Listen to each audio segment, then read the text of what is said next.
Hi friends, ரெண்டே பொருள் வச்சு எப்படி இப்படி பளபளன்னு விளக்கு விளக்கலாம் அப்படின்னு தான் சொல்ல போகிறேன். லெமனு சபினா, வேறு எதுவுமே கிடையாது.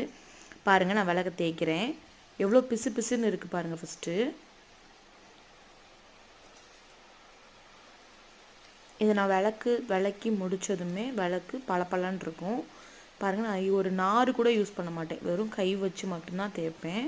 இந்த பவுடர் வச்சு தேய்ச்சாலே போதும், உங்கள் விளக்கு நல்லா பளிச்சுன்னு இருக்கும். நீங்கள் பூஜை ரூமில் 10 நாள் 15 நாள் வச்சுருந்தாலுமே விளக்கு எல்லோ கலர்லேயோ இல்லை கருப்படிக்கவோ செய்யவே செய்யாது. நீங்களும் ட்ரை பண்ணி பாருங்கள் ஃப்ரெண்ட்ஸ்.